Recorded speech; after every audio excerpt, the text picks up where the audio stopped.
This is the Dan Batard Show with the Stugotz podcast. I have a problem. What's your problem? I have a huge problem. And it might sound very back in my day-ish, but hear me out here. I don't want to listen to anything anymore. I don't want to watch anything anymore. I want to read. Why you want to read? I'm intrigued. Go on. Heat have a big win last night on the road against the Clippers. Great end to that game. Norm Powell gets his revenge game, locks up Kawhi on the last play. Great fun, right? Great play. Bam Adebayo, 25 and 10. That dude is Great game. aggressive. They're running their offense. They ran the same set, I want to say 4 or 5 times down the stretch.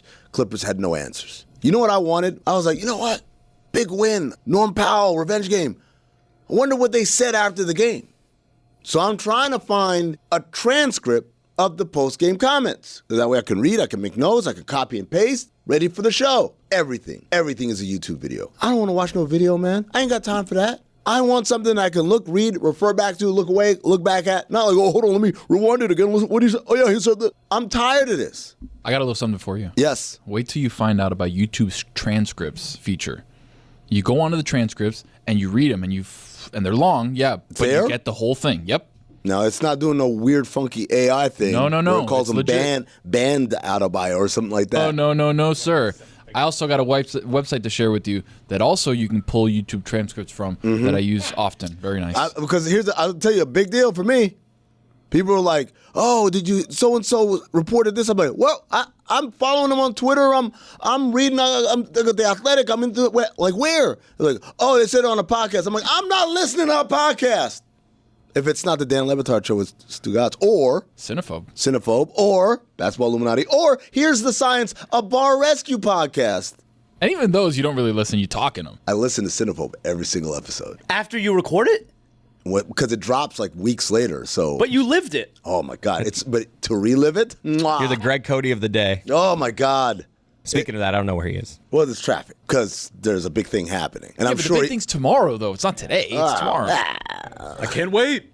it's like there's like a tidal wave. It's like a ripple that starts and a crest, and then on the other side of it. I'm not gonna do that. I'm not gonna do the Dan thing and sit here and shame Greg Cote for not leaving earlier when he knew there was a huge event happening downtown. All right, good. I'll be the one to do it then. So Greg is late like every week, all right? And this week in particular, we were specifically told today's election day. Tuesday, Wednesday, Thursday. Tomorrow the president is going to be here, okay? Not here, but across the street. Across That's the here. Kaseya Center. That's here. It's here, All right. bro. Might join That's us. here. Tuesday, Wednesday, Thursday. So we were specifically warned and given options, okay, as far as how to make sure we are here on time. Matter of fact, your boy Amin, that's me, I took the bright line. Wow. Same. For the first time ever today. How was it? I liked it. Did you get a little morning pop? You know, just something to get you in the mood a little bit? Nah, you know, I took my seat. I wanted to make sure I was following directions, and I just enjoyed the quick ride, and then I got off and I walked on over here, all right? I liked the bright line. I'll probably do that again tomorrow. But even when it's normal, Cote is always late. God forbid he decides, instead of setting his alarm for whatever godforsaken time it is that he gets up in the morning, how about you do it 10 minutes earlier? 10 minutes earlier. And you want, oh, I'm not getting up at this. 10 minutes earlier, and you won't be late. He refuses to not be late. You would think he would get out of his tomb now that the sun comes out earlier. It's crazy. It's crazy behavior. I like the idea of one day maybe AI can do this for us, and we'll get to how much it sucks. Hold Hold on, we'll get to that in a minute. We'll get to that in a minute. But for right now, I'll say this. One day, AI will be good enough. Well, I'll say, can you remake Back to the Future for me? But instead of Michael J. Fox as Marty McFly, put Greg Cote. And you know, at the end of Back to the Future, spoiler alert, he's like, he knows the Doc gets shot. Doc doesn't want the note. So he's like, I'll show up 10 minutes early so I can warn him. Greg Cote will show up later. 10 minutes later after the Doc got The Libyans shot. still kill Doc. There's Oh, Doc!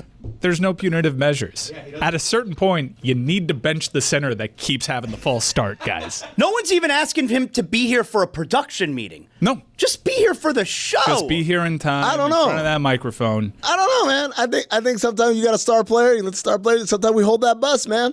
Hold the bus a little bit. Right, but is he a star player? Ooh, now we're asking questions. That's the right question. Look, to ask. Is he coasting? Are you I love coasting on Greg a past Cote. resume?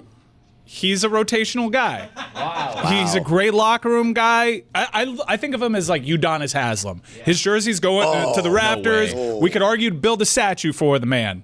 But Well, you could also argue, what's he still doing here? he's also not Udonis getting home done. Haslam. Udonis Haslam's MO is work ethic. That's right.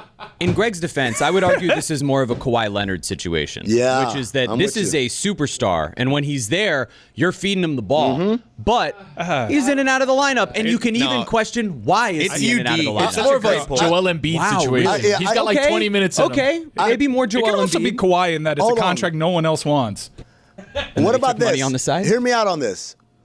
I hear Kawhi. I hear Joel Embiid. I raise you Zion Williamson. Okay. Whereas things where we're saying, you know what? Part of your unavailability is your doing. See, You I have to bear some disagree. responsibility. But when he's here, he's a star, man. I disagree because Throw that lob. at least Zion this year, he decided to make a drastic change, which was he lost the weight. Still hurt, because though. okay. He's but at also least done that 4 times. He All right, made an let's not attempt. pretend like we haven't seen the Zion looks in great shape Yeah. during training camp 4 times previously. And then what happens comes January. Well, all them pictures of Coke, Po' boys. po' boys, and beignets and all that stuff. A whole picture of Coke. Oh man, it was one of the craziest stories I ever heard. It's not recent. It was like a couple years ago, but still, I was like, how? Like when they brought it to the table, did they try to put it at the center of the table? Or it's just like, no, that's right here. Yes, yeah. That's why mine. don't you just leave this right here? I'll take care of the rest of this. Could have been diet. Maybe. Okay. Diet's not bad. Perhaps. A zero. Coke But zero. A pitcher? Did he drink it straight out the pitcher? Because it's just for him. He put a little straw in the pitcher. Actually, it's like Like a cartoon character? like a cartoon character. Just There's no sharesies. It's just for him. It's up there. If I had read the story rather than hear it firsthand, I would have thought That's it your was. move. You want to read it. Well, yeah. If I read it, then I'm like, okay, now I'm in. But I heard the story. But I heard the story from not like on a podcast. I heard it in real life from a source. Yeah, from a source. This is me doing reporting, kind of, sort of, not really. But the other part of it, the first thing I thought of was, do you guys remember the Kawhi Leonard Apple Time story? I remember Which is Apple still- time. That story is true. I don't care what they say. That's right. Mike, to this day, I'm on the radio on Sirius XM NBA Radio, which you can catch me and Jason Jackson Sundays, 10 a.m. to 1 p.m. Eastern. Jason Jackson. Jackson, if you're nasty. When people call and, all right, call, you're on the air, and it's like, hey guys, how's it going? Which they do, which Dan outlawed years and years ago on this show, but people still do it on other radio shows. Every time someone asks me how I'm doing, my response always is Apple time. And I just wait to see if anyone notices. To this day, no one ever say, wait, what'd you say? Everyone's just like, oh yeah, that's great. Like, but the Kawhi Leonard Apple time story is the purest example of I want to believe, right? When we talk about fake stories, right? Made up stories. There was a story yesterday about a certain collegiate executive being ejected from a game. And I like that story. Turns out it wasn't real. But the reason why people thought it was real and ran with it was because they want to believe. They want to believe. But the account was followed by Joe Shad. Yeah, it's all Joe Shat's fault. He's not willy-nilly with his follows. What's the threshold for the followers on the account that puts something believable, not believable out there? There is no threshold. For Really? me, if I don't know you out of here. So I'll give you a great example. But why would you know someone covering play-by-play Yeah, of you a don't St. know Bonaventure everyone. game? No, it wasn't, because it was a tournament. It wasn't a random game at And- wherever the hell they are at. I mean, Joe Shad Olean. follows don't just grow on trees. I'm just saying, man, like, my thing, remember when someone came out with this lengthy column about Michael Jordan is coming back to do TV because he's sick of people, like, staying in the past and he wants to, like, big up the current generation. And everyone ran with it. And I said, wait a second. This thing was, first of all, published on Medium.com, which is basically a glorified blog spot, right? But second of all, the credentials of the guy said he was a columnist for the Chicago Tribune, which everyone ran with, who's covered the NBA for 15 years. I said, buddy, if you covered the NBA for 15 years, I would have heard about you. You can't be an unknown working at the Chicago Tribune and you go cover my sport for 15 years. Mike, you say, how would I know? I may not be on top of college basketball like that. I know the names. Okay. I know the Jeff You know, Goodman. Paul, you're in the circles. I'm sorry. You got people that know people. Yeah, well, I wanted it to be true, and I Gary showed Parishes. I wanted it to be true. I showed you, and you had the right amount of scrutiny. Yeah, and this man. is how fake news is so effective. I still think it might be true. Follows 44,000 people. Come on, man. Now he has 245,000 followers himself, so Solid not the ratio. worst ratio. He's doing the Tay Diggs. Follow me, I'll follow you back. I remember the Jose day Batista. I got followed by Tay Diggs. I was like, I made it. Can I ask you something? How that works? Like, for how many followers did you say Joe Shad, or how many people does he follow? He follows 44,000. Okay, so for someone like I don't give out follows all willy nilly. All right, I probably follow a couple hundred people. Really? But yeah, you gotta earn that. You just shit. followed me. Yeah, well, all right, you've earned it. Notice I didn't do it You were on right my when turf. I started working You here. were on my turf, that's why. You had earned to it. pay respect. Didn't do it right away. But the point is, when someone like that follows 44,000 people, how do they navigate their timeline? Zaz, how 560 people I'm hearing is. Yeah, that's how many. Zaz He follows follows- 561, and he has How do 47,000. you navigate your timeline? Good for you. How do you navigate your timeline now? It's not even the people that you follow. Yeah, it it's just force I don't feeds see you an anybody I algo. follow, by the way. Anymore. That's why I don't use Twitter as much anymore, because it's just like I open I've seen you lately in the Twitter streets, though. I've seen you lately. Just replies. I Yeah. do reply. I take care of my Your garden. Threads algo is dialed. My Threads is on point, baby. Man, I never check that thread. Threads I like is- Threads. Threads is where it's at, man. The never checked. algo I don't know is if it's worth it. exactly where I like it. But like my Twitter, I'm at like 119, and I follow 1,190, and that's a lot. That's a lot, man. But it's 10% of like what I have. But you only have 119 followers. You got to up your game. 119,000. Oh. Put that K on that with that respect. Greg, Hey, good how's it morning. going? It's going great, thank you. Do you have it back in my day? What? We talked about it last week that you were going to have it back in my day. Oh yeah, damn, Tuesday. I forgot. It's surgery week. It's knee week. There you go. You know, He's Zion, guys. What you want? When he plays, he's amazing, but he's hurt a lot. I'm hurt. That's on me. Yeah. I didn't know that it was knee week. It's I'm knee sorry. week. Yeah, man. You got a lot on your plate. How you feeling, Greg? It's going knee up to knee eve. week. You know, I'm a little apprehensive. Yeah. Going under the knife tomorrow. So Is this first surgery ever, or like you ever third. gone under? yeah. He had famously to get the that's tumor right, out the tumor. a few years ago. The- And then I had the belly button thing. You're also you went under for that? That was a local? You're of an that was a age full where anesthesia. Wow. going under the knife at this point is always a Scary. risky proposition. Right. Well, thank you for that. You never Yeah. know if you're No, going to wake right. up, That's true. What are you doing? But then you do. He's right. But then you do wake up. The Greg. long nap. But you might not. but you might not. In fact, I'm 2 for 2, but it's a small sample size. the odds are right now. The odds are worse than they've ever been in your entire life in terms of waking up from surgery. That's true. Doing. He You know wakes up what? every day out of the tomb. Relax. I tell you what, I am older right now than I've ever been in my whole life. Exactly right. But you're older now. Now and then now and now. So, you know, we live and learn. And you want to call him Udonis Haslem. Exactly How dare you? You Yeah, disrespectful no, that was bastard. stellar. That's good tape. That's good. He put out good tape just now. Threw up the alley-oop, he caught it, came down. If we put him on waivers, he's getting claimed. Absolutely. I like that. Absolutely. We were discussing before you came in if we should the way an athlete would get benched if they keep showing up late to practice. Sure. Should we send a message to you? But we said that you might be so good that we don't do that. Okay, I'm not the Ja Morant of you know, segue. I mean, Still got your joy? Transition. yes, I mean, come on now. I'm not a troublemaker. I'm just late occasionally through no fault of my own. No fault of his own. Yeah, thank you. Folks, listen up. Guy Fieri's got culinary chaos on his Christmas list. Don't miss the brand new series, Tournament of Champions All-Star Christmas on Food Network. For the first time ever, superstar chef duos will go head-to-head in high-pressure, high-flavor matchups, all for charity. Get ready as game day intensity meets holiday heat in the biggest culinary competition of the season. It's TOC like you've never seen before. Don't miss Tournament of Champions All-Star Christmas. Series premieres November 5th at 8 only on Food Network. Stream it the next day on HBO Max. Thursday Night Football's on, and it's only on Prime Video. This week, it's an old-school rivalry as the Las Vegas Raiders collide with the Denver Broncos. Coverage begins at 7 p.m. Eastern with football's best party, TNF Tonight. Not a Prime member? Not a problem. Simply sign up for a 30-day free trial. It's the Raiders and the Broncos on Thursday at 7 p.m. Eastern, only on Prime Video. Restrictions apply. See Amazon.com/Amazon Prime for details. You ever try to name all your financial accounts and what they're actually worth, like your 401k, your investments, your house? Yeah, I couldn't either. Most of us can't. And when you don't know, you're basically leaving money on the table. Feel organized and confident in your finances with Monarch. an all-in-one personal finance tool that brings your entire financial life together in one clean interface on your laptop or your phone. And right now, just for our listeners, Monarch is offering 50% off your first year with code Dan at monarch.com. I started using Monarch and I found an old 401k from an old job that I totally forgot about, and it was worth way more than I thought. I also realized I wasn't saving as much as I imagined. Monarch shows you everything, your spending, your investments, even how much cash is just sitting there doing nothing. No spreadsheets, no chaos, just a clear view of your money. You can share with your partner too, which means fewer fights about who spent what at Target and how much the baby actually needs. Don't let financial opportunities slip through the cracks. Use code Dan at monarchmoney.com in your browser for half off your first year. That's 50% off your first year at monarchmoney.com with code Dan. Dan Batard. What do I got here? I got a Magnum condom. We won't get that out. That's shocking. Stugotz. Here's a picture of Christopher when he was like 3 years old. Right next to the condom. Yeah. As a subtle reminder.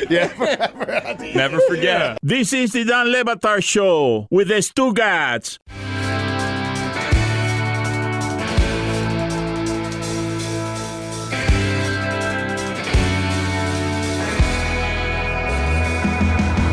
Speaking of Ja, Jazz, you asked the question.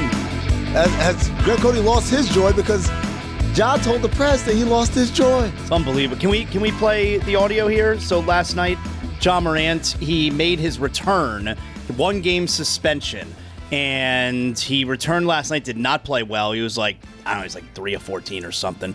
And, body language horrible during the game. And here he was post-game. Were you and the coaching staff able to talk about what happened Friday and get lost? Y'all asked that question to them, huh? What about for you? Y'all asked that question, so y'all know the answer to that. Do you feel like everything's been resolved? Yeah. They told y'all that, right? Well, yeah, but There we you didn't go. hear it from you. Obviously, they can't go and tell y'all something I ain't say. You feel like you kept the same joy right now that we used to say from it? No. Why not? What can be done to get it back in this? We'll see. Of course. Do you think you have a good relationship with the franchise? Yeah. In general? Yeah. Seems They like told y'all that, right? I didn't say anything about that. If I had a good relationship, I wouldn't talk to them at all. So, Jimmy, and we had our combos over these. Do you have any regrets about the way you played on Friday night in the second half? You said what? Do you have any regrets about the way you played the game? I'm not talking about that. That's your home run question? where's your Sound like a bait question. Greg, is that a fair question? Your journalist, is that a fair question? Well, how did he phrase it again? Do you have any regrets about the way you played in the second half on Friday night? No, I don't think it's a bad question at all. I think it's perfectly legit based on his performance and not driving, taking all jump shots. I'm not going to be an apologist for this guy's unprofessional behavior. He's taken the Jimmy Butler seminar on how to behave when you don't want to play there, when you want out. He's just pouting his way. He hopes to a trade. It's ridiculous. Do you have any regrets on the time you left your home this morning? None at all. Come on, No. man. Well done. That's how you answer. The headline is a little misleading of he says he's lost his joy. He A was reporter asked, says, hey, you have joy. I mean, he does answer no. No, could- he could. No, But it he seems answered a little misleading, the no, he answered headline. yes. No, I know, but he could have just said no, but it's Yeah, he could have just said I wouldn't say that. there's no difference in that headline when you're asked that. Look, here's the thing. Greg's right. There's a way you do this so that you're not being insubordinate, but you're definitely not making everything run smoothly. So easily could have come out and said, I'm putting that behind me. I just want to move forward and win games. So easy. Jazz, if you want to stay. Correct. If you don't want to stay, you don't do that. He's 100% getting I've traded. taught this seminar many a time to so many players. Look, in the NFL, when you want out, what do? You hold out. I won't show up. In the NBA, when you want to be out, you do show up. You show up and you make a mess. You make a mess not by being, oh, yes, sir, no, sir, oh, I just want to move forward past this and we're all working. No, you be like, you give answers like that. It's like, I didn't stop talking to the media. I didn't disparage. Everything he says when it's like, it's a little radioactive or third rail, what does he do? He says, did they tell you that? Obviously, they wouldn't tell you something I didn't say. Right? So he's always shifting the focus. It is a Nothing is ever his fault. Master class On if the someone court wants to or get off. out. Yes. Nothing's ever his fault. I mean, look, that's how you lead right there, right? Like, that's team leader right there. If you're Memphis, you start taking phone calls now. You really do. You start because they get a lot for him. So it's not a terrible situation for them. You get a lot for Ja Morant. You're Memphis. You start taking phone calls right now. That situation is going nowhere. He is 100% getting traded. So, Greg, I want to throw this to you because you weren't with us yesterday. We were talking about if you're the Miami Heat and you're off to this very positive start. Last night, great win on the road against the Clippers. Bam Adebayo looks great. The offense looks great. He's aggressive. Right? But Ja Morant's available. Do you make that call? Well, Heat culture thinks it can fix anybody. Right, I mean that. I think that's the starting point. I would look at that talent and say I can fix him. We can make him fit. But the question, can they? I mean, Tyler Hero is going to be back soon. There's already talk about how do they make him fit in what they're doing now. But short answer, if Ja Morant is available for a fair price, yeah, I would. I would think I could fix that guy. We're looking at an option where last year Desmond Bane went for how many first-round picks? A lot. Four or five. Four or five, okay. Does Ja even get close to that? I think it's an interesting question because you make, like when you phrase it like that, it sounds like, okay, if Desmond Bane is worth 5 first-round picks, how many picks is this guy worth? And that's not what it is. Desmond Bane was worth 5 first-round picks to the Magic. Right. It's just about one person. Just like Rudy Gobert was worth 5 first-round picks to the Wolves. Doesn't mean that those players are worth that. To clarify, Bane was 4 first-round picks and a pick swap. Okay. So 4.5. But Ja's a superstar, and you're looking for a permanent fix. You're looking for your culture to permanently fix somebody. And you look at the recent history of the Miami Heat when they bring in these projects, right? Guys that have a reputation around the league. Probably the most sterling example is one of the examples that they would hold against you in Jimmy Butler. That worked out great. Right. Until it didn't, and he absolutely nuked a season. You have examples like Terry Rozier, Dion Waiters, Hassan Whiteside, where they kind of worked, but temporarily. Terry Rozier Birdman, too. Never worked. Birdman, I think, is the example where he was in your building, and from like start to finish, he was bought in, and he had that reputation. What I'm saying is, it's been a while. Yeah, they did this with Timmy Hardaway. Yeah, they did this with Alonzo Mourning. We're talking about 30 years ago now. No, but I think there's a point also where many of those names, right? Terry Rozier probably is outlier, actually, from all the names you named. There was a level of productivity and value they got out of all those reclamation projects. And they were essentially considered winning players before the Heat even acquired them. Even Hassan. Whiteside, no. Oh, but come on, they didn't. Waiters, no. But I don't include Whiteside in that group because they didn't give up anything to get him. No, it's not like it was a gamble. We're not talking about like the acquisition, reclamation project. You're hanging your hat on this culture being strong enough to change Ja Morant, and you're cherry picking from examples that are pretty long ago. Mike, what I would say is, one, in terms of reclamation projects, like I said, they all had a level of value that they got out of those guys. Now, as time goes by, things happen, and like there's a reason why those guys were reclamation projects to begin with, right? And I was very critical about how they handled the whole Hassan Whiteside situation because I'm like, you know who he is. Like, you might have gotten him to a level, but you guys knew. And you handed him that money, and you handed that money before you did Dwayne Wade, and that sends a message. Even if we all know, well, no, that's just the order of operation.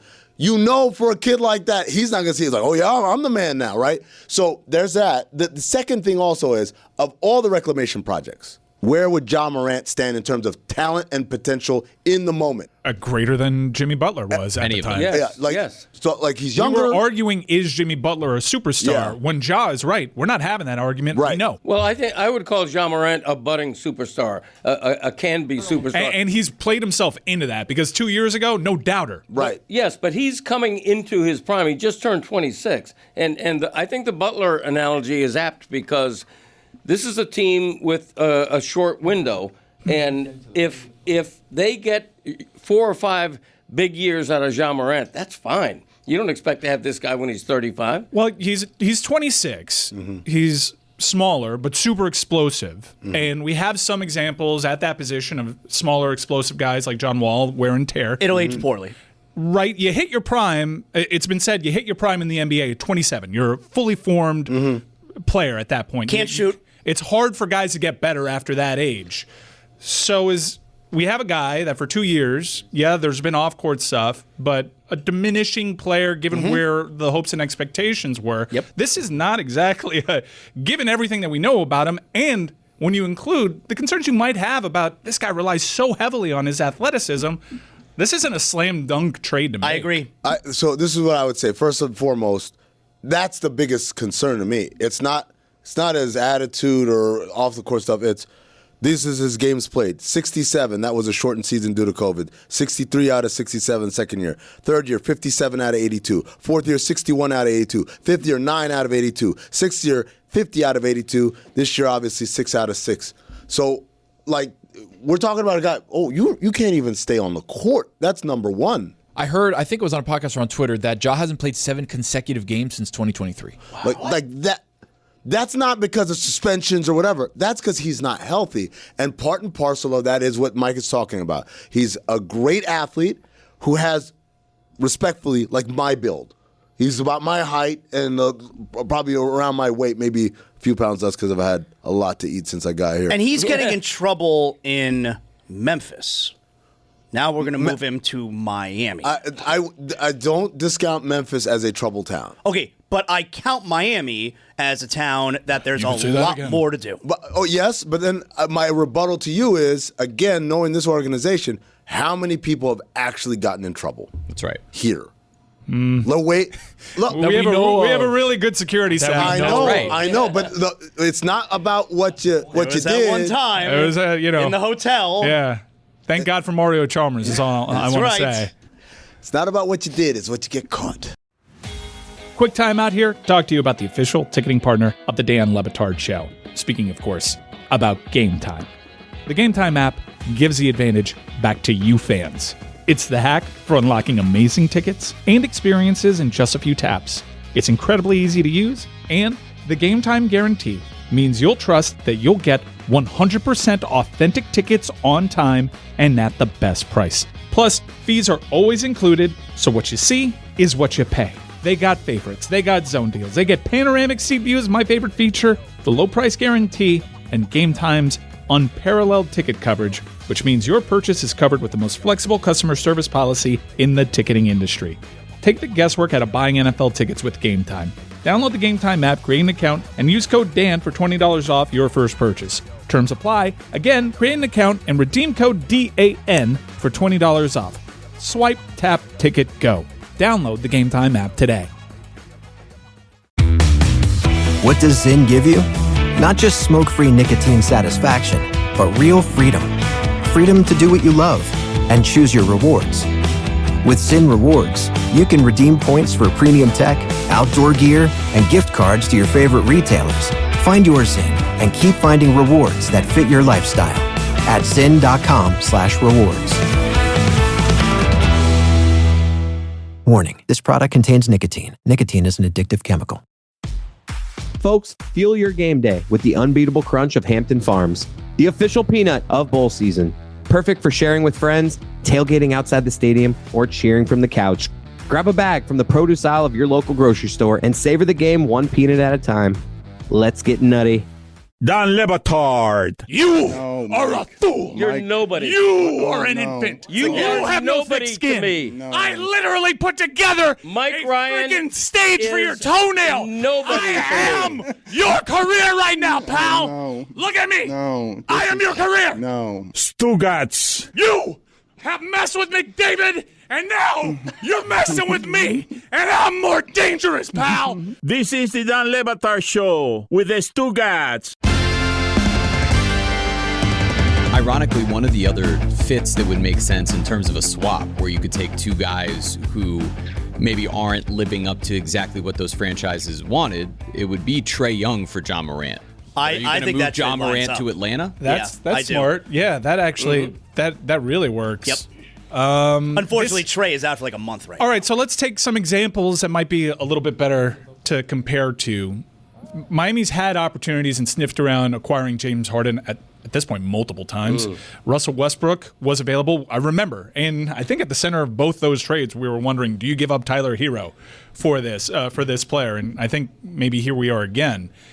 The Miami Heat ultimately, whether it be their trade capital or just internally, they decided to not go down that path. and not acquire players that had a certain reputation.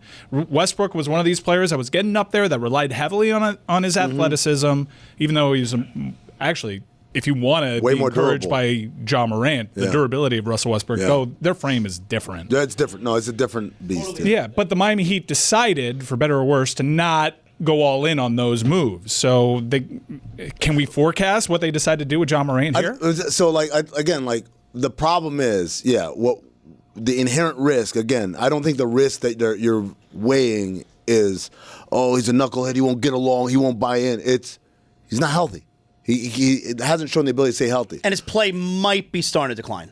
I don't think so. I think that's totally a part of what's happening right there. I'm not saying the way they're doing it is wrong. I'm just saying I attribute his poor play to the coach. And the coach even talked about it. He said, we're doing something that's different, that's kind of cutting edge, shorter stints, higher intensity. And he said, there's going to be casualties in that. Casualties of guys who are used to playing a certain way, and now they have to play a different way. And casualties in terms of the way they used to play makes it easier to breed chemistry on the court with your teammates. And this might be harder to manufacture that, but we believe that this is the best thing for the short, medium, and long term. And that's all well and good. But again, it goes back to what I talked about yesterday, Greg. I said, that tells me they never had the conversation with Ja, which tells me organizationally, either they're idiots or they've moved off of him. They're like, maybe this team isn't meant to be built around him. You really believe they haven't had that conversation with Ja? There's no way you have something that drastic of a change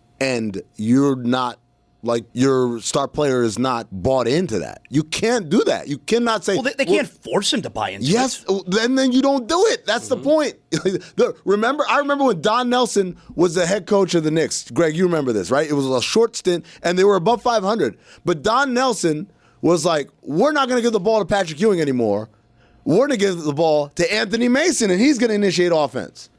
Dog, you're asking to get fired at that point, unless the organization is like, yeah, I like it. And if that's the case, then they've already made a referendum on the star player who's getting de-emphasized here. So then they've chosen Jaren Jackson. That's...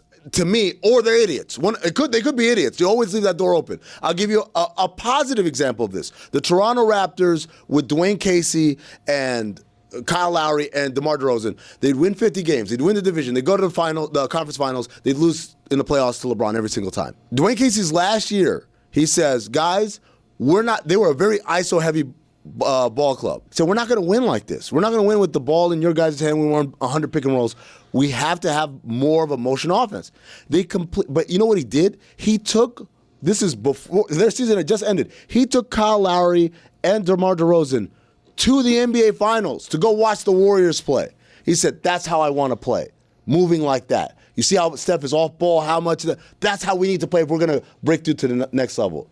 And they spent a whole summer talking about it. They were bought in. That next year, he was coach of the year. They won a shit ton of games. They still lost to LeBron because them's be the breaks, right? But the point is, when he made the decision, I'm changing the system that's made both of you guys millions of dollars. The system that made both of you guys perennial all-stars. I'm changing it. This thing that you do so well and you're so successful at, and by the way, we're winning 50 games, we're going to the playoffs, we're losing to the eventual, like the best player in the league or whatever. They have every reason to say, man, I ain't doing that. It ain't my fault. But he sold them on it, and that sell job started before the start of the new season. It started before the end of the old season. He starts selling them on that. And they come in and they bought in. Now Dwayne Casey got let go after that, but that was not because DeMar DeRozan and Kyle Lowry were like, get this bum out of here. Right? Matter of fact, Nick Nurse was the assistant, and he took over, and he continued that same system, which they eventually won a championship with Kawhi Leonard. So I say this to say, Zaz, you don't make a drastic change to your system without buy-in from your star player unless you don't give a about what he thinks. And in which case, you do whatever you want, especially for a first-time coach. You trying to get fired, dog?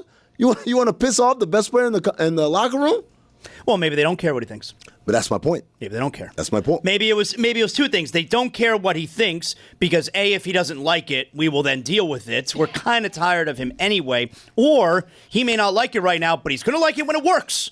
And we're winning. Like, I will win him over with this new style of play. Oh, man. Jeremy, The show within the show. Make it the show. Sacramento Kings. Oh, my God. That's a spot. They would absolutely give the sun, the moon, and the earth. And then I would have the delight of saying, who's better, De'Aaron Fox or Ja Morant? In real life, we can see what Ja Morant gets done over there. That makes so much sense to me. Like, when you look at their contracts, right? I mean, you're a bad basketball team.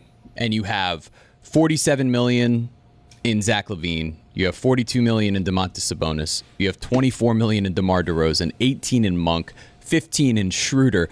Like, you have all of these guys that are movable contracts, and you desperately need to do something different than the roster that you created here. You just put together a bunch of pieces that are names that really have no flow to their games. They don't complement each other. Obviously, like, building something around the idea of Sabonis and Morant offensively is very interesting. And when you look at how long those guys are under contract, like Sabonis directly matches up, and LaVine has a player option next year. So if Memphis just wants to get out of this, they can do that with Zach LaVine. At the very worst, it's next season instead of one more year of Morant. Like, that seems to be the place that makes the most sense so that they can make a splash and Memphis can kind of reset. Yeah, but it's where it makes a sense for Ja Morant, too. You're trading for a little bit of a head case type player, right? If he doesn't want to play for Sacramento, if that's the last place in the league he wants to play, do you really want him if you're Sacramento? Splash. Let me say this, Greg, respectfully.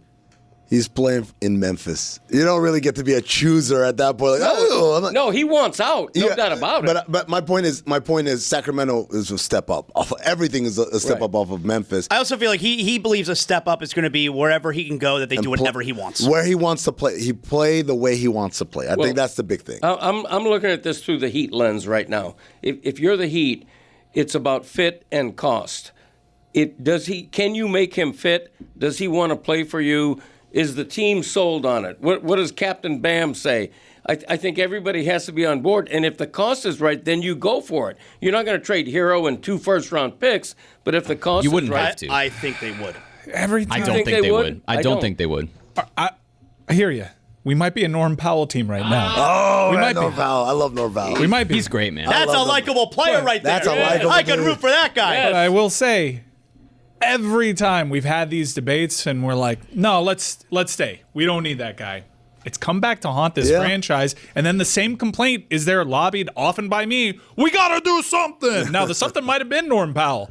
But Sure looks like it. Can I ask you guys? I'm a little scared given the recent history. I will say you're talking about guys who most of the time when you were talking about making those moves were still at the peak of their powers or just starting to tail, where you weren't making the massive moves of the recent lottery picks and multiple firsts for them. This is a different scenario where you have a guy who's probably at the basement of his value, where maybe you'd be making that swap for a talent, but I just don't know that it is a fit right now. Let me ask this question, as you guys are all Miami guys, grew up in Miami, I'm definitely Heat a Miami fans, guy. right? Like, is this market capable of rooting for a team that's like scrappy and that's like this right here? That was how the Miami Heat started. Oh, man. that was until you got Shaq. Hardest, and then hardest everything working. changed. Best condition. No, man. Most hated. You know that's Most physical, nastiest, you guys- toughest team in the NBA. That's right. you guys know that's not like Did you ever see Thunder Dan Marley get a hip into a guy? been on You the see 30 and PJ 11. Brown, you see when he tossed that charlatan Charlie Ward into the crowd? Did you see Tyler Johnson and James Johnson off the bench? Come on. We wrote it on the court. I'm gonna tell you guys right now. This is who we are. You are It's my life. Fugazi. No. If Hey, you I'm think- not LeBron, D Wade, and Chris Bosh. No. I'm John Crotty and Hollywood Sasha is hell. Danildic. Someone who was 12 years old. I'm the man to in steal Eric 2004. Right? You know about Grant Long? Someone who was 12 years old in 2004 is now in their Dwayne Carswell. 30s. That guy, all they know is You know we what, had Keith Shaq, Atkins? and then we had Dwayne Wade, and we had LeBron. I was 11 and years old when the Heat won the championship, and I bleed Heat culture. How dare you? Are you? Let's not- hold on. let's not act you like this is an waxing old thing. poetic about Ike Austin? You know what, And James Rashawn Posey? Leonard? Guys. No, but I am about Luke Babbitt. Guys, they were that in 2020. When they made it to the bubble finals, basically. they were that scrappy. And you guys wanted more. You guys wanted more. Yeah, but we rallied around that team. The question that you more. asked is Miami capable of loving rooting a for blue-collar of loving team. a This is it. blue collar team? Yes, we are. This is it. The two most recent finals we've been to, we had that blue collar team. blue collar. Right. It's all about winning for Heat fans. They don't care about anything else. Plus, if you get Ja Morant, all of a sudden it helps you on the most hated category. Oh, definitely get them I do blues. miss that too. That's a spectrum. Blue collar, most hated. Good with both. 6'7" is what you just did. Let's chat about Miller Lite. That's right. Football season is in high gear. The leaves are turning. That means these football games have more consequence. That means you'll be tense. You want to enjoy these games. Well, enjoy these games like I enjoy these games with a Miller Lite by my side. It makes tailgating better. It makes catching up with friends easier. Game day just hits different with a Miller Lite in your hand. From jaw-dropping touchdowns to fantasy heartbreaks, it's a beer that has been there for every moment. 50 years of great taste, simple ingredients, and that iconic golden color that you can spot from across the room. Look at that beauty. And here's the kicker. It's just 96 calories, 3.2 carbs per 12 ounces. The original light beer since 1975 and still hitting 5 decades later. So whatever your game day looks like, remember, Miller time is always a good time. Miller Lite, great taste, 96 calories. Go to MillerLite.com/Dan to find delivery options near you. Or you can pick up some Miller Lite pretty much anywhere they sell beer. It's Miller time. Celebrate responsibly. Miller Brewing Company, Milwaukee, Wisconsin. 96 calories and 3.2 carbs per 12 ounces.